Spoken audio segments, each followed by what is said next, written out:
नमस्कार मंडळी, परत एकदा स्वागत आहे तुमचं माझ्या नवीन यूट्यूब चॅनलवरती। तर आज मी एक तुमच्याशी छोटासा रेसिपीचा व्हिडिओ शेअर करणार आहे।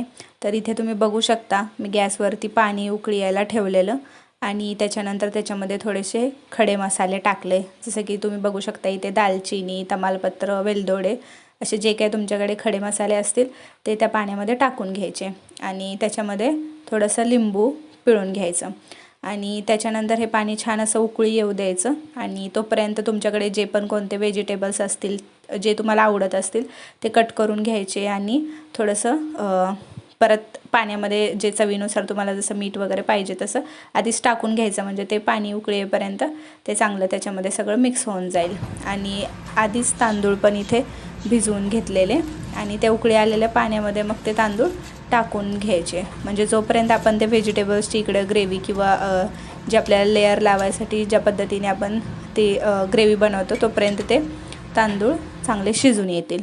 आणि तोपर्यंत इकडे ही ग्रेव्ही बनवायसाठी जे आपण मॅरिनेट करतो व्हेजिटेबल्सला त्याच्यासाठी खूप सारं पहिलं तरी दही घ्यायचं आणि त्या दह्यामध्ये मग जिंजर गार्लिकची पेस्ट टाकले आणि तोपर्यंत इकडे हे तांदूळ चांगले शिजून येत होते।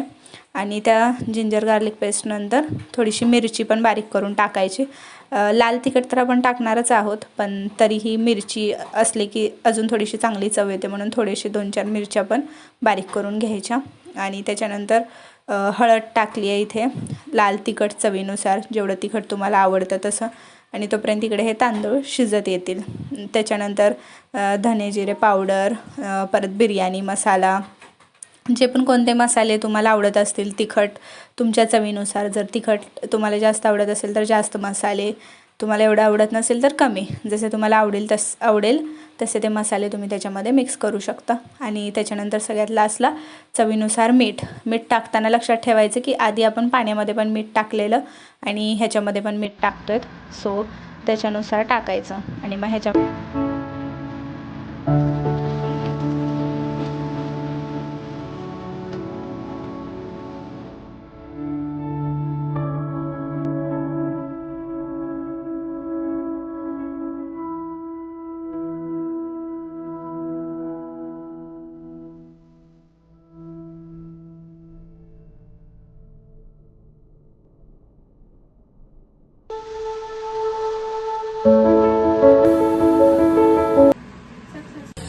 आत्ता जसं तुम्ही बघितलं आपले तांदूळ तर शिजून रेडीच होते।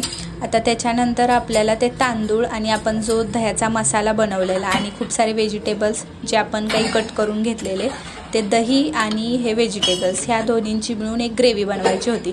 तर त्या ग्रेव्हीमध्ये तुम्ही कांदा, टोमॅटो, अजून जे पण कोणते व्हेजिटेबल्स तुम्हाला आवडतात ते सगळे त्या ग्रेव्हीमध्ये तुम्ही ॲड करू शकतात। आणि अजून काही मसाले जर तुम्हाला अजून ॲड करायचे असेल तर ते मसाले तुम्ही त्याच्यामध्ये ॲड करू शकतात। आता इथे आम्ही ती ग्रेव्ही बनवून घेतलेली आणि त्याच्यानंतर आम्ही ते लेअरमध्ये सेट करत होतो।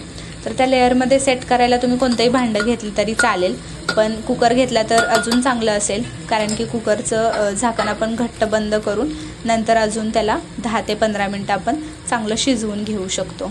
तर इथे आम्ही कुकर घेतलेला आणि कुकरमध्ये खाली तेल किंवा तूप काही टाकून त्याच्यानंतर आपण त्याच्यावरती लेअर सेट करायचे। आम्ही पहिला ग्रेव्हीचे लेअर आणि नंतर तांदूळ असं शिजलेले तांदूळ असं टाकून ते लेअर खूप छान असं सेट करून घेत होतो। आणि प्रत्येक तांदळाच्या लेअरनंतर पुदिना किंवा कोथिंबीर हे पण टाकून घ्यायचं, कारण की मग त्याचा खूप छान असा फ्लेवर येतो। तर इथे आम्ही हे ग्रेव्ही आणि तांदूळ असं टाकून हे लेअर असे फुल सेट करून घेत होतो। आणि हे जे तांदूळ ग्रेव्ही हे सगळं जे मिक्स आपण केलं ह्याचे जे लेयर्स असतात ते शिजल्यानंतर खूप एकदम छान निघतात आणि दही मिक्स केल्यामुळे व्हेजिटेबल्समध्ये त्याचा खूप छान अशी स्मेल येत होती।